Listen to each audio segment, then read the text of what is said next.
bank account, a class bank account. So first is set account number, then if initial balance is negative, it becomes 0, otherwise uses the provide initial balance. So next we have a deposit double amount.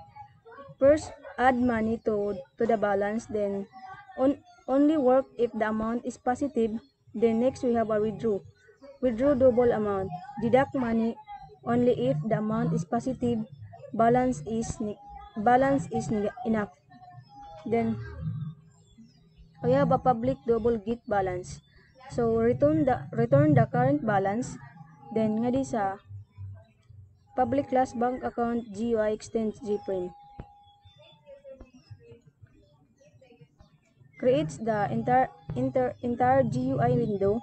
First, tick fields for account number, initialize balance amount, then buttons, create amount, deposit, withdraw, check balance, a log box, text area to show message. Then, button function.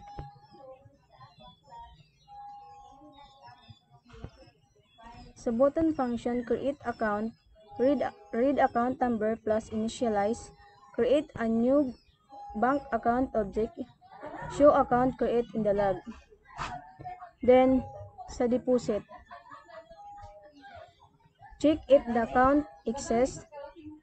Second, read amount, then add amount if valid, log deposit X. Then sa withdraw, check if the account exists, then read amount, validate, must be positive siya, and must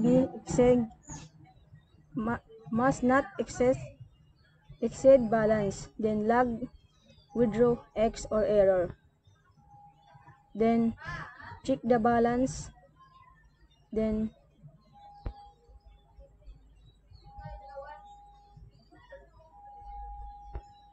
last is the main method. So we have a public static void main, launches the GUI window. Then iparun mo ini siya.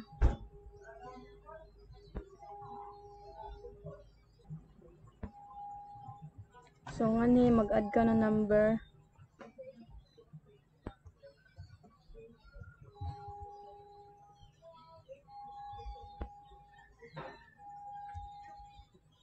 Then initial balance.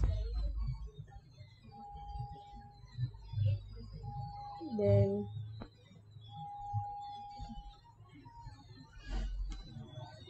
create account, then amount,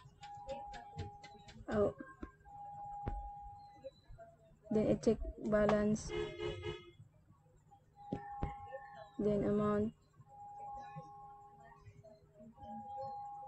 then withdraw, then check dayon.